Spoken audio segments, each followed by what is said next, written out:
There you are. I've got a good one to show you tonight. It's the Viltrox RB10 video light. I'm always looking for lights. I like lights. And this was a good little one from Amazon. It comes in at just over 45 quid, and I'll put a link down below. It uses a rechargeable battery. The Sony, quite a standard one actually. They're really easy to get and dirt cheap. And it comes with one of these batteries. It's the F550. It comes with the charger as well in the box, and that just runs off of a USB power pack or an ordinary phone charger or something like that. So the battery, really nice and simple, clips in the back, got a nice quick release button there so you can pull it out again, nice and simply. And the good features, which I've not found on any others that I've had so far, is that it's got a hot shoe mount on one side, so you can pop it onto either the top of a camera or a little mounting bracket like I've got on mine. But it's got the reverse of it on the other side. So in the case of, well, I've got two more behind me. Once I found it, I thought I need to get a few of these. And you can stack them together. So if you need to really intensify the light, then just clip them in together and mount them on a tripod. It's got tripod mounts both sides, so top or bottom. So you could stack them either way, really. And one of the ones I've got behind is set up on a tripod as well, and the other one's just balancing on the back of a bike. The really neat thing is the little rocker switch on the back there, red light, but you've got a value setting on the back, and if you rotate the little dial on the side, as you rotate it, it swaps through the colours, and it's a full RGB range. The little readout on the back means that if you find a colour you really like, make a note of it, and you can set it. And this I can't guarantee, but most of the time, if I've set it to a colour range, switch it off, and as long as the battery keeps them charging and is plugged into it, when you switch it back on again, it's still on that same number value. If you remove the battery, or the battery runs right down, it resets back to defaulting on to red, in fact. But nice and straightforward.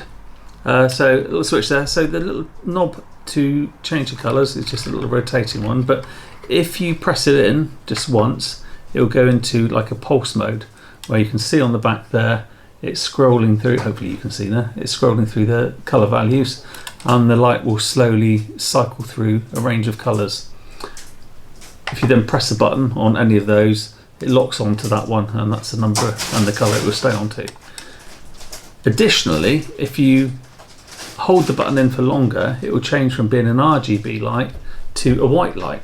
And now you can set, again, rotate the dial, you can set the intensity of it, so lighter or darker, and a single press again, and you can set the Kelvin settings, so the colour level, taken to a nice warm colour, nice warm white, or to a very, very cold one if you're up into the much higher numbers like 8500K.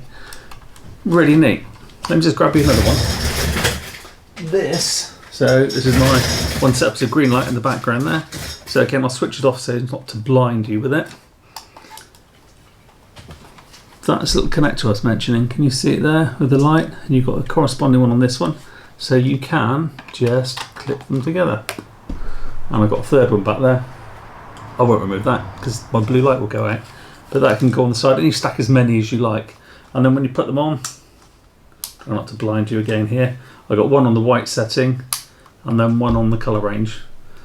Incidentally, the white uses double the amount of power to the RGB. So they're quoting on the box here 980 lumens altogether, total brightness on it.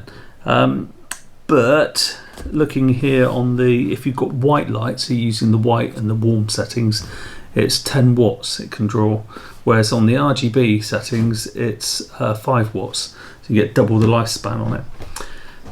Having said that, I did notice when we did some shooting the other night that the battery ran down a lot quicker on the white, so it's definitely true what they're saying, but it was still maybe 2.5 hours of filming and mucking about with the lights on, and it was still only on half the battery, and that's on the white one.